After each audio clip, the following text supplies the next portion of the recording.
Bon, merci d'être là. Nous n'allons pas voter la censure pour une raison qui a été largement explicitée par Laurent Baumel il y a quelques instants. Mais je voudrais vous dire aussi qu'il y a une formidable hypocrisie dans cet hémicycle. Toutes celles et ceux qui vont voter la censure savent que si elle était votée, en réalité, le gouvernement procéderait par loi spéciale et tout ce qu'ils prétendent combattre serait en réalité imposé aux Françaises et aux Français. En acceptant d'entrer dans le débat, comme nous le faisons, nous allons au contraire permettre d'amender et de corriger très sensiblement une copie qui n'est évidemment pas la nôtre et qui n'aurait jamais été le projet de budget de financement à la fois de la Sécu et de l'État que nous aurions proposé si nous étions aujourd'hui au gouvernement. Mais nous allons permettre donc de grandes conquêtes dans les prochaines semaines, alors que celles et ceux qui votent la censure aujourd'hui savent très bien que la conséquence de leur vote, s'il était suivi par une majorité, permettrait une loi spéciale au gouvernement et que nous n'aurions plus jamais la possibilité de corriger la copie. C'est la raison pour laquelle je suis heureux, avec mes camarades socialistes, de faire en sorte que le débat puisse s'engager.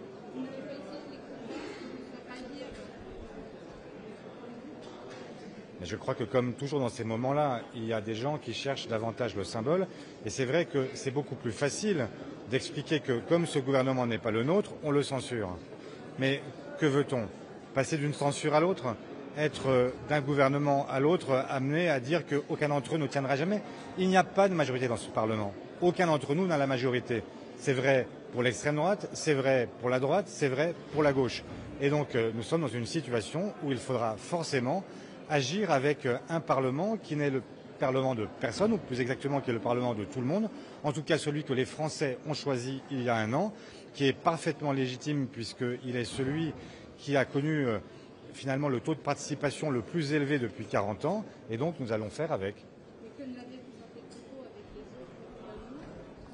Mais ce qui a changé avec ce gouvernement par rapport au précédent, il s'est rallié à la position défendue par tout le nouveau Front populaire de ne pas gouverner avec le 49.3 et donc d'accepter l'idée que c'est le Parlement qui est souverain. Alors chacun prendra son risque et chacun devra répondre de ses actes devant vous, devant les Françaises et les Français, parce qu'à chaque vote, chacun saura que son vote compte puisqu'il n'y aura pas de correction possible par le gouvernement en fin de parcours avec un 49.3. Mais si le Parlement n'était pas respecté, ne tenait pas ses engagements, je pense notamment à la suspension de la réforme des retraites, il va de soi que nous censurerions immédiatement. Et donc, tant que le Parlement sera respecté, tant que le gouvernement sera loyal avec le Parlement, nous ne le censurerons pas. Dès lors qu'il ne le serait plus, nous le censurerons immédiatement. Pas une question de droit de vie ou de mort, mais c'est une évidence qu'il faut maintenant des parlementaires qui aient l'intelligence de comprendre que nous avons peut-être le moment le plus parlementaire de la cinquième. Ça n'est jamais arrivé. Depuis 1958, les parlementaires font semblant d'être des députés, ils ne le sont pas. Ils ne le sont pas parce qu'à chaque fois qu'ils votent un amendement, ils savent très bien que derrière, le gouvernement reprendra la copie et fera ce qu'il voudra. Pour la première fois, nous sommes considérés pour ce que nous sommes, des législateurs. Et donc, peut-être que ça donnera lieu à des débats qui vont être des débats homériques. Je sais très bien que sur la partie fiscale, sur la partie des dépenses, nous allons avoir beaucoup de débats. Eh bien, tant mieux. Et chacun sera appelé à la responsabilité et chacun devra répondre de ses actes devant les Françaises et les Français et dire s'il a voté la taxe Zuckman ou s'il ne l'a pas votée, s'il a préféré taxer les retraités ou taxer les milliardaires. C'est aussi simple que ça. Et donc moi, je le prétends, pour nous, nous allons défendre les retraités, les malades, les gens de la classe moyenne et des classes populaires, les étudiants, les apprentis, tous ceux qui sont aujourd'hui dans le projet actuel, qui sont les premières victimes de ce gouvernement. Et nous verrons ce que chacun fait. Et on verra même dans le bloc central ce qu'ils sont prêts à faire. Est-ce qu'ils sont prêts à dire à leurs électeurs, nous avons préféré défendre Bernard Arnault ou Vincent Bolloré plutôt que celui ou celle qui bénéficie d'une retraite très faible et qui a tant de difficultés à financer le fin de mois? Est-ce qu'ils défendent les salariés ou est-ce qu'ils défendent le patronat? Eh bien, chacun sera devant sa responsabilité. Du coup, Emmanuel Macron avait raison d'insister à remettre à chaque fois un gouvernement macroniste parce que ça a fini par marcher. Non, Emmanuel Macron n'a jamais eu raison de ne pas entendre ce que lui disaient les Français. Mais ce que ce gouvernement a compris plus que les autres, c'est qu'il ne pourrait pas gouverner comme les autres l'ont fait précédemment. Ils ne pourront plus procéder avec le 49.3. Ils ne pourront plus avancer sous la contrainte du parlementarisme rationalisé. Et donc, chaque parlementaire sera désormais maître de ses votes. C'est un changement substantiel et c'est la raison pour laquelle nous acceptons de rentrer dans le débat. Ça ne veut pas dire que nous partageons le point de vue du gouvernement, ça veut dire que nous sommes simplement prêts à assumer un débat parce que nous sommes des parlementaires. Et un parlementaire, il représente, il a reçu un mandat de ses électeurs, nous allons défendre notre mandat, nous allons défendre ce que nous avons, les raisons pour lesquelles nous avons été choisis, mais nous n'accepterons pas évidemment la copie gouvernementale. Si vous n'arrivez pas mais vous verrez bien, non mais arrêtez avec l'histoire du NFP.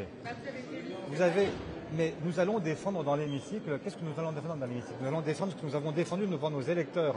Quand nous suspendons la réforme des retraites, que faisons-nous sinon répondre d'abord à des gens qui ne voulaient plus de la réforme Borne? Et après, il y aura, puisque la suspension ne vaut que jusqu'en 2028, entre les deux, il y aura une élection présidentielle. Cette élection présidentielle remettra les horloges à l'heure, si j'ose dire. Si vous voulez que la réforme Borne se prolonge, votez pour les macronistes. Si vous voulez qu'elle s'interrompe, votez pour la gauche. C'est aussi simple que ça. Et donc, sur le programme du NFP, est-ce que vous croyez qu'on va défendre autre chose dans l'hémicycle que ce que nous avons défendu depuis un an? Nous allons aller dans l'hémicycle, nous défendrons la taxe Zuckman. Nous allons dans l'hémicycle et nous allons défendre les services publics.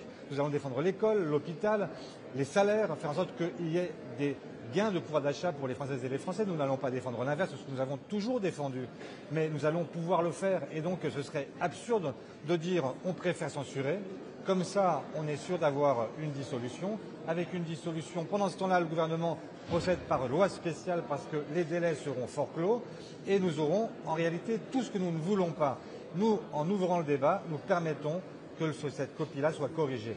Et ce que les Françaises et les Français doivent comprendre, c'est que nous sommes les seuls à vouloir corriger la copie. Il y a des gens qui vous disent qu'ils sont pour la 6e République, mais ils n'ont jamais été aussi présidentialistes. Ils ne rêvent que d'une chose, d'être candidats les uns les autres à la présidentielle.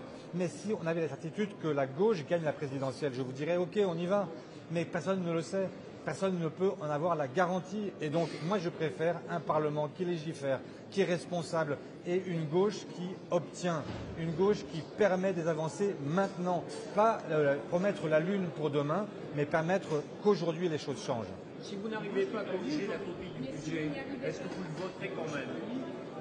Mais vous verrez que dans l'hémicycle, la gauche, elle est unie parce qu'elle procède des mêmes électrices et des mêmes électeurs et elle défendra les mêmes idées et elle défendra les mêmes volontés de corriger en fait un budget qui est un budget très injuste, qui est un budget récessif et donc vous verrez que la gauche est parfaitement unie quand elle est dans l'hémicycle et nous serons dans la tranchée avec les uns et les autres et ce sera en fait un débat droite-gauche parce que la meilleure façon d'arriver à mettre fin à cette domination intellectuelle culturelle de l'extrême droite, c'est encore de revenir à un clivage gauche-droite où chacun saura où est l'alternative et où chacun pourra se positionner. Voilà, merci beaucoup.